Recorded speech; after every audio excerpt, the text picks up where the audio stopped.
Hello, how's everyone today? I never know when I'm going to give an excerpt or a nugget here or there because I just don't want to be talking to be talking. My ultimate goal is to be able to inspire those that take the time to listen and to interact. We find in life that we can get a whole lot of philosophy, a whole lot of individuals' opinions. But at the end of the day, if we could just find a common place where we could hear a concise word that would cause us to want to really evolve to the next level and to become the better me or the better you that we could possibly be, I just don't want to be talking, but I trust that anytime that I send out any type of encouragement, that it would really have an impactful uh, result. In this day, there are so many things going on in our nation, so many things going on in our neighborhood, in our homes, or more so just within us as individuals. And we want to aspire to be the best me or the best you that you can be. But through that, we need a concise word that will motivate us to go to the next level. So today I thought it would be a good moment to come on and to talk about mastering strategies to face the next level opposition. Because in our lives, we're always going to face some type of opposition. I used to tell God all the time, just tell me what to do and I'll do it because I don't have to go through the changes. But what I realized that those oppositions, the challenges, the mishaps, the disappointments has caused me to be a better me. They became necessary for the path that each of us are going to take. So I have a few nuggets I want to offer, but today in this part of mastering challenges to face the next opposition, part one, whether you're in business, whether you are in leadership, or if it's just for your personal growth, we want to be able to do whatever is necessary to become the best that we can be. So I want to talk about today and offer three nuggets and three sparks that I will always try to give during the sessions, but today to fuel our success. See, today I want to give you one of the nuggets and I'm going to give you one of my sparks at the near end of my closing. So what I want to talk about today is the word fuel, and it has meanings that are both literal and figurative meanings. So when we look at the word fuel, the literal meaning, fuel is the substance that gives energy or power. It's when it burns or reacts, something like gasoline or wood or coal. As an example, we all know that it takes fuel to run a car. And it's the same thing with us. We need something to fuel us. And not only that, sometimes we allow the wrong and negative thing to fuel us in a negative way. But because we're trying to go higher, because we're trying to go in a different positive level, we don't want negative fuel, or we don't want negative energy to fuel our actions. So looking at the word fuel in a figurative symbolic meaning, the word fuel is sometimes that gives energy, it's that motivates, or it inspires a person's idea or your actions. So I just want to ask the question today, what's fueling you?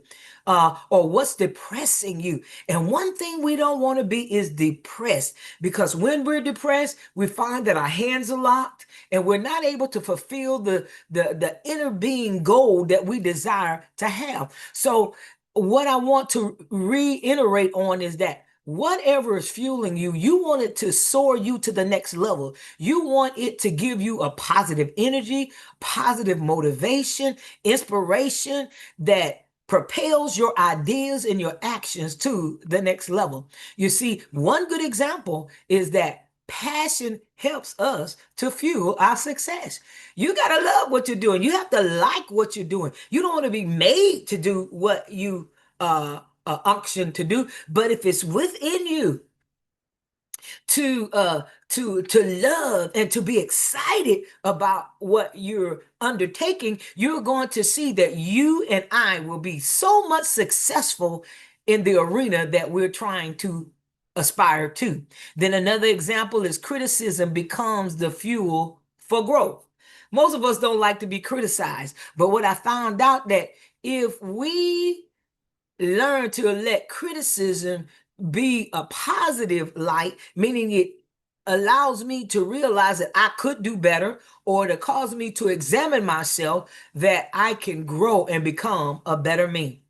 One little thing, it could be like a little spark or a burst of motivation or insight that can energize us. It's that small spark that keeps us growing and mastering our next level. And so you want to grow, you want to be better. And I believe in this life that if we learn how to connect to the positive source that is going to allow us to climb higher, think greater, and embrace better, we're going to have that success that we're looking for, and we will do much better. And as I get closer to my closing, I want to talk about under this topic of mastering strategies to face our next level opposition. You see, our mindset has to be shift. And one of the things that I would like to do right now is to give you one of the nuggets and one of my sparks as I get ready to close and to get out of here. One small nugget is to study and don't react. I'm going to say that one more time. Study and don't react. You see, before encountering oppositions, we should observe the patterns that are going on. See, we need to study the opposition's movement, the tone, and the timing. We need to study what I call the MOS, the mode of strategy, or the mode of MOS, what a person is doing. So how often is this occurring? And what I learned with being a leader in the church is that so many times we as individuals can find ourselves as being offended. And maybe somebody said something, they did something. But what God taught me is that you've got to reevaluate the situation of what I want to call observe the situation to see, was this the first time the person did that?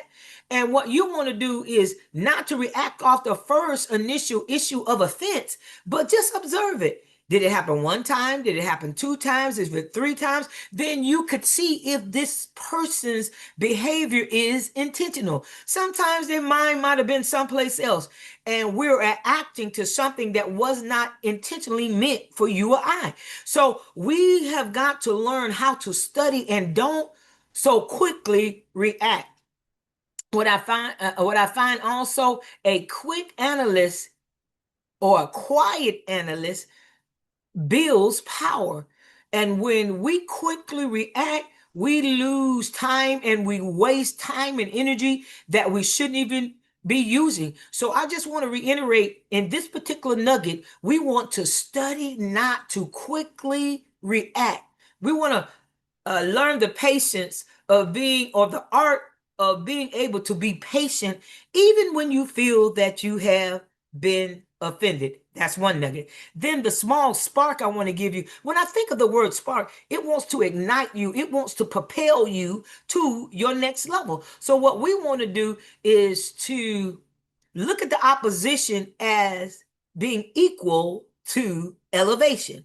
And anybody that doesn't want to aspire to be better, then we really have to pray for that individual, because you don't want to remain being the same person in and out each and every day, but there ought to be something about your innermost being that's causing you want to soar to the next level. So when we look at opposition is going to be that key tool that will be equal to you and I becoming elevated to the next level. So when we look at the word resistance, it means you are learning how to level up and to become the better you that you can become. What we don't want to do is fight with friction. causing opposition to your own success.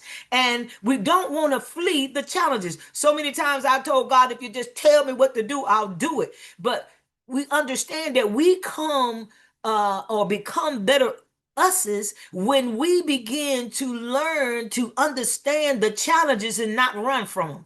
Don't flee them, but learn to embrace the negative things that are happening in our lives that we can become the better me. So what we want to learn how to do is to stand still and to see your next level become to full fruition in your life. So in my closing, I just want to remind you today is that we don't want to flee and we don't want to be quick in our reactions, but what we want to do is to learn how to master and have the unique strategies of facing our next level as we go through the various oppositions that you and I will face. In my closing, let us remember we want to awake, we want to soar, we, we want to awake, we want to engage, and we want to soar. So let's learn to be the better us that we can be, regardless to what the enemy is bringing our way, because if it had not been for God on our side, truly the enemy would have overtaken us by now. But I believe that you and I have made up in our minds that we will learn to master and have various strategies that would allow us to navigate through all of our oppositions. I'll see you soon.